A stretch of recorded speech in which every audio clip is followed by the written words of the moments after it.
সাথী বন্ধুরা, 17 বছরের নির্যাতন নিষ্পেষণের কথা কি আপনারা ভুলে গেছেন? আপনারা কি মিথ্যা মামলার কথা ভুলে গেছেন? আপনারা কি কারাগারের নির্যাতনের কথা ভুলে গেছেন? আপনারা কি আইনাঘর ভুলে গেছেন?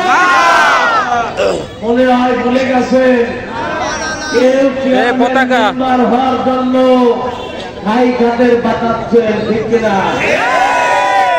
একটি দল আমাদের সাথে আন্দোলনে ছিল, যারা ঢাকা বিশ্ববিদ্যালয়ের বিভিন্ন হলে সাতকান ভাই জিন্দাবাদ, শেখ হাসিনা জিন্দাবাদ, মুজিববাদ জিন্দাবাদ বলেছে, তারা বলছে মুজিববাদ মুর্দাবাদ। ওই লুঙ্গির দল থেকে এসে কিছু মানুষ ওই দলের নেতা হয়েছে, কেউ আবার সমন্বয় হয়েছে। আদর্শিক মানুষ যিনি বাংলাদেশ ইসলাম পছন্দ করেন, তিনি কি নবী মুহাম্মদ সাল্লাল্লাহু আলাইহি সাল্লামকে মানেন না? কোরআন মানেন না? খুলাফা মানেন না? হাদিস মানেন না? তাহলে আপনি আবার আওয়ামী লীগ হলেন, বিশেষ সময় বললেন আমি ওই সংগঠনের কর্মী, ছাত্র শিবির বা জামাত ইসলামের কর্মী। বন্ধবী ছাড়া কিছু।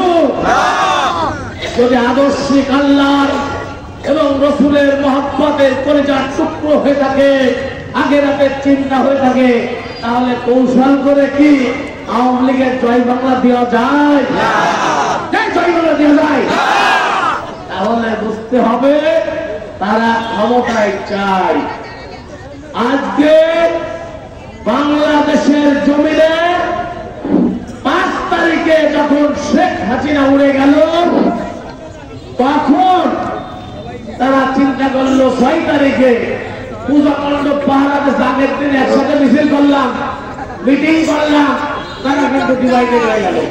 পরের দিন দেখলাম ইসলামে গেলেন তখন, আর আরাফাত তখন, আর আমার তো একজন বিএনপির কেবল মূর্খ কোনে গরুত্তর দিয়ে একটু টান দিয়েছে, হয়তো ফেরোর বাহিনীর একটু ভেক্সি মারিছে, তারা হলো দুর্বৃত্তকারী, আর ওই ব্যাংক টাকার ব্যাংক চোর হলো বাংলাদেশের ইমানদার মুত্তাকি।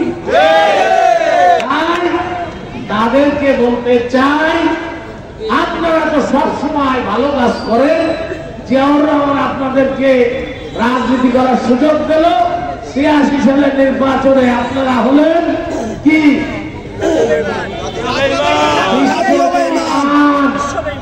আওয়ামী লীগের সাথে ভোট করলেন। 91 সালে আপনাদের সাথে থাকলেন, যে আপনারা আবার 95 সালে বললেন এইবার গণস অসহযোগ দিয়ে আওয়ামী লীগ ভাইদের সাথে একসাথে হয়ে বেগম খালেদা জিয়াকে টেনে নামাবো। আমরা নেমে গেলাম। আমরা 116 সিটে নির্বাচিত হলাম, 85 সিটে 50 থেকে 5,000 ভোটে ফেল করলাম। আপনারা পাইলেন 3 সিট। সেদিন জীবিত ছিলেন মাওলানা মতিউর রহমান নিজামী, মীর কাসেম, দেলার হোসেন সাইদের মতো আলেন। আজকে এই ভুল ভাল করার কারণে কাদের মোল্লা ফাঁসির কাস্টে ঝুলল, নিজামী সাহেব ফাঁসির কাস্টে ঝুলল, সাইদি সাহেব কারণে দেখলাম হাসি খুশি ভাবে জেল থেকে বেরোলেন, তারও পরের দিন মৃত্যু হলো। তার লাভটা কি হলো? আজকে আমার নেতা তারেক রহমান বলেছে জাতীয় ঐক্যের কথা, আর তাদেরকে বলেছে যারা সবার রাজনৈতিক দল, ছোট হোক বড় হোক, সকলকে নিয়ে এক পক্ষ দ্বিপক্ষ বিশিষ্ট পার্লামেন্ট দিয়ে আগামী দিনের বাংলাদেশ করতে চায়। কিন্তু আপনারা এখনো চিন্তা করছেন, অবশ্যই আপনারা আসবেন। আমি তো আমার পার্শ্ববর্তী খুলনা ফুলতলা ডুমুরায় জামাতের মহামান্য সাধারণ সম্পাদক হচ্ছি। ফুলতলা উপজেলা পরিষদ নির্বাচনে আমাদের বন্ধু 9 সালে মিঠু উপজেলা চেয়ারম্যান নির্বাচিত হয়েছিল, 14 সালে 500 ভোটে হারিয়ে দিয়েছিল। আর আপনাদের ব্যক্তির অবস্থা কি ছিল জানেন না? 2001 সালে মিলিটারি বাহিনী দিয়ে বিএনপি এবং জামাতের ভোটে আপনারা এমপি হয়েছিলেন। বড় কথা বলে লাভ নাই। আওয়ামী লীগের হয়ে গেলে 2-4 জন ভোট সেন্টারে নাই, আপনাদের দেবে না। তাই এত বাইরেন না। আপনারা আমাদের সাথে আন্দোলনে ছিলেন, আপনারা মজলুম ছিলেন।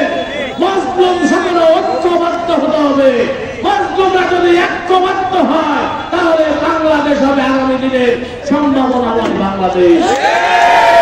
এই কথা বলেছে তারেক রহমান। কিন্তু